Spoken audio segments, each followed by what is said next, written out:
Hello everyone, সবাই কেমন আছে? আশা করি সবাই ভালো আছে, আমিও ভালো আছি। তো আমি এখন এই মুহূর্তে শালবনিতে রয়েছি। দেখতেই পাচ্ছি চারিদিকে শাল গাছ ভর্তি, তার মাঝখান দিয়ে একটুখানি সরু রাস্তা, চারিদিকে গাছপালা ভর্তি। তো আজকে শালবনি এসেছি গাড়ি লোড করতে। তার মাঝে আবার একটু একটু জল জমে আছে রাস্তা।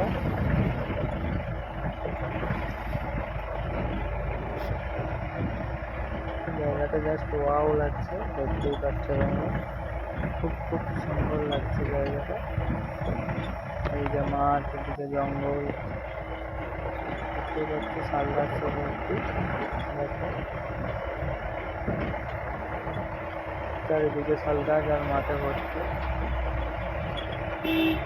কত সুন্দর লাগছে ভিউটা, দেখো বন্ধুরা।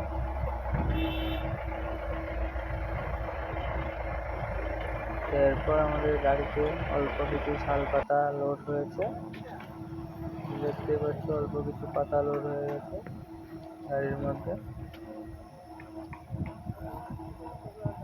ওখানে একটা দাদা সাজাচ্ছে, পাতাগুলো ঠিক করে সাজিয়ে দিচ্ছে। 30টা পাতা উঠেছে, 30 বান্ডিল, 120-30 বান্ডিল যাওয়ার কথা। 30 বান্ডিলে গাড়ি প্রায় ভর্তি হয়েছে। আশা করি ভিডিওটা ভালো লাগবে। টাটা।